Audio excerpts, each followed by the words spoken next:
गोरखा हित सर्वोपरि। नमस्कार, मैं दीपक राय आप सभी का स्वागत करता हूं वीर गोरखा वेब टीवी के समसामयिक मुद्दों पर। आज 12 तारीख है और लगभग सुबह का समय है। आज शाम को 4 बजे गृह मंत्रालय के द्वारा भारतीय गोरखाओं की समस्याओं के समाधान हेतु त्रिपक्षीय वार्ता का आयोजन होने जा रहा है। मैं दिल्ली पहुंच चुका हूं।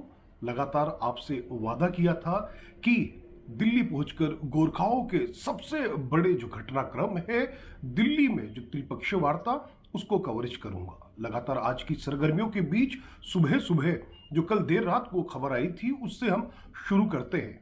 कल देर शाम को बंगाल से एक बड़ी खबर आई। बंगाल के राज्यपाल जगदीप धनखड़ वह अब 2 हफ्ते के लिए उत्तर बंगाल के दौरे पर है। बड़ी खबर है क्योंकि देखिए एक राज्यपाल का लगभग त्रिपक्षीय वार्ता के दिन ही आज लगभग वो 10:30 बजे बागडोगरा एयरपोर्ट पर आ जाएंगे और उसके बाद उनकी रवानगी कहाँ होती है यह देखना बेहद जरूरी भी रहेगा, क्योंकि राज्यपाल लगातार पश्चिम बंगाल सरकार की नीतियों का विरोध करते आए हैं एवं गोरखा समाज के प्रति उन्होंने कई बार सहानुभूति भी दिखाई है। क्या उनका इस बार दार्जिलिंग जिले में पड़ने वाले बागडोगरा एयरपोर्ट में आना एक बड़ा संकेत है, या ये माना जाए कि वाकई दिल्ली में कुछ बड़ा होने वाला है? साथ ही साथ मीडिया जो सोशल मीडिया है उसके माध्यम से एक खबर और वायरल हो रही है जिसमें कहा जा रहा है कि सिक्किम के भारतीय जनता पार्टी के राज्य प्रमुख DB चौहान भी इस समय दिल्ली में है। हालांकि इस खबर की अभी तक पुष्टि नहीं हो पाई है, लेकिन फिर भी सिक्किम जो दार्जिलिंग भूभाग से बिल्कुल करीब से जुड़ा हुआ है वहां के भारतीय जनता पार्टी राज्य प्रमुख का इस समय दिल्ली में आना, जब त्रिपक्षीय वार्ता को लेकर पहाड़ की सियासी भूचाल सी स्थिति है। अब वहां पे क्या होगा, क्यों होगा, उस पूरे घटनाक्रम को हम क्रमवार जोड़ेंगे।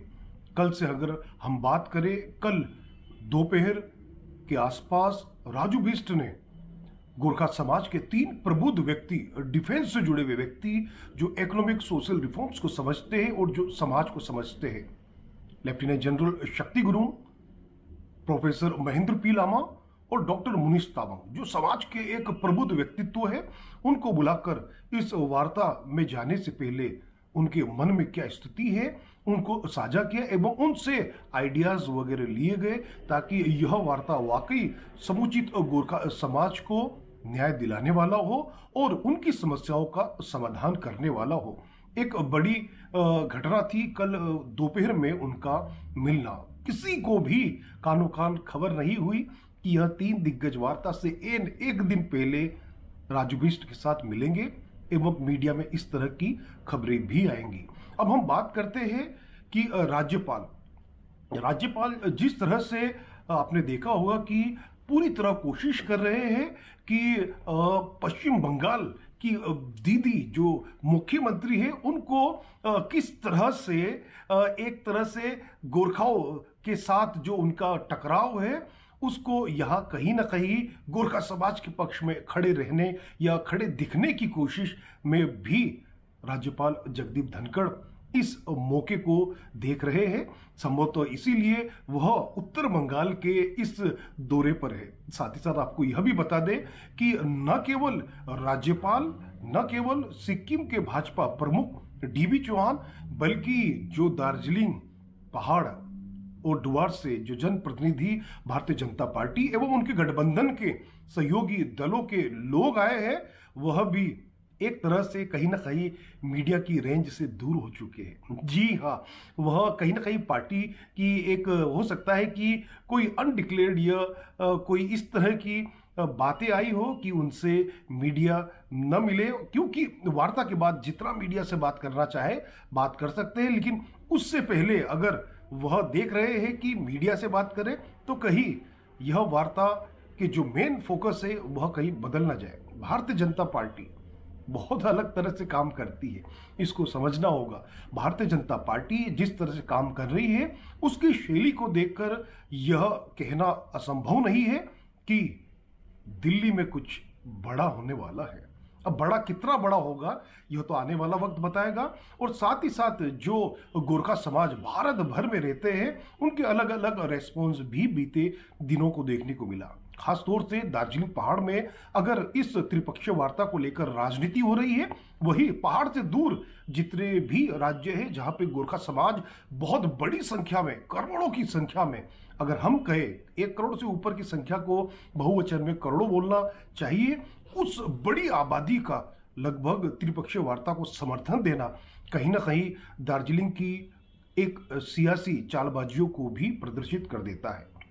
कहीं ऐसा तो नहीं कि राज्यपाल जगदीप धनखड़ को दिल्ली से निर्देशित किया गया हो कि किसी बड़े खबर को लेकर वह पहले से होशियार हो जाए और लॉ एंड ऑर्डर जैसी अगर विकराल स्थिति आती है तो वह मैदान में जुटे रहे।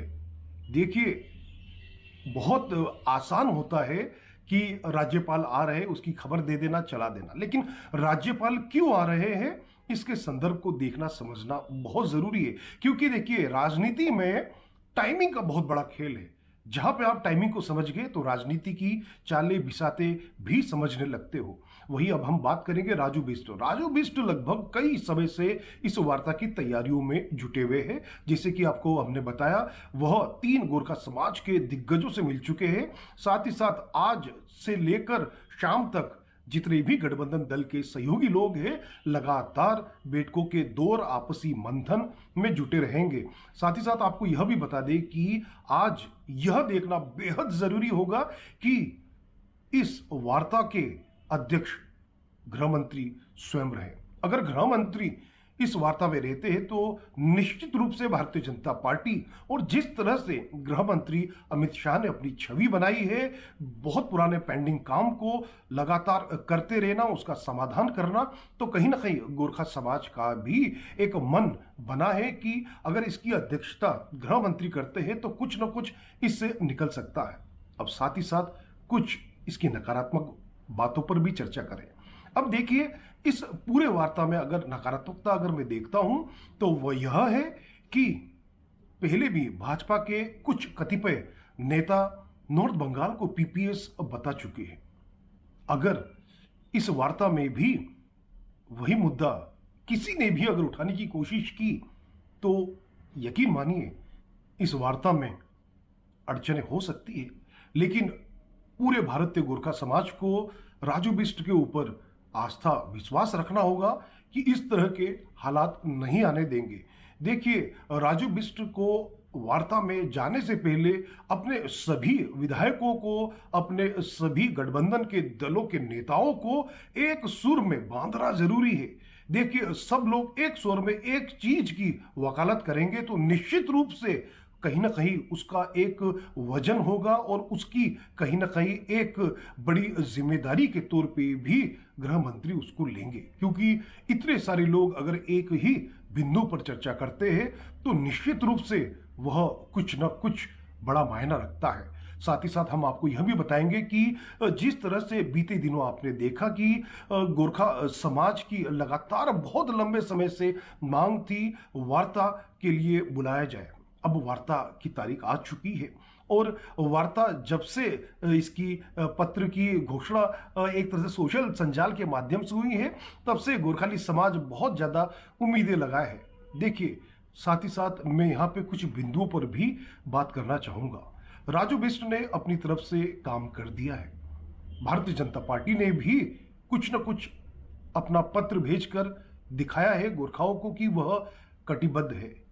दार्जिलिंग पहाड़ के तमाम राजनीतिक पार्टी जो इस वार्ता को शुरू होने से पहले असफल बता रहे हैं, उनको भी आत्मचिंतन करने की जरूरत है।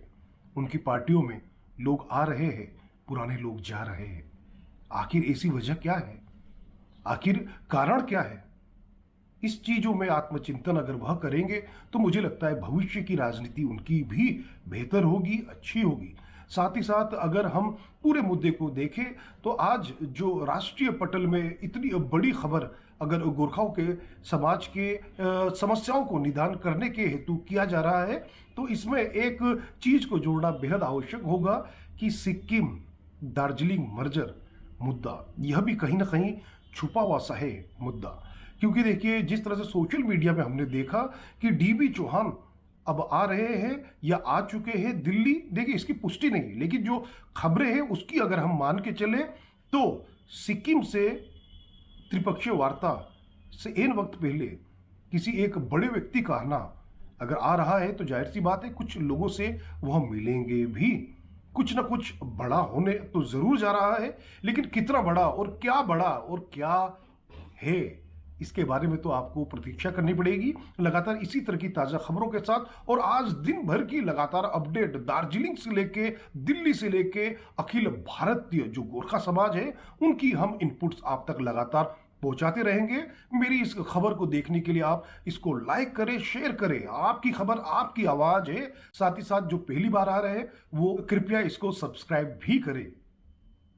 जय हिंद, जय गोरखा।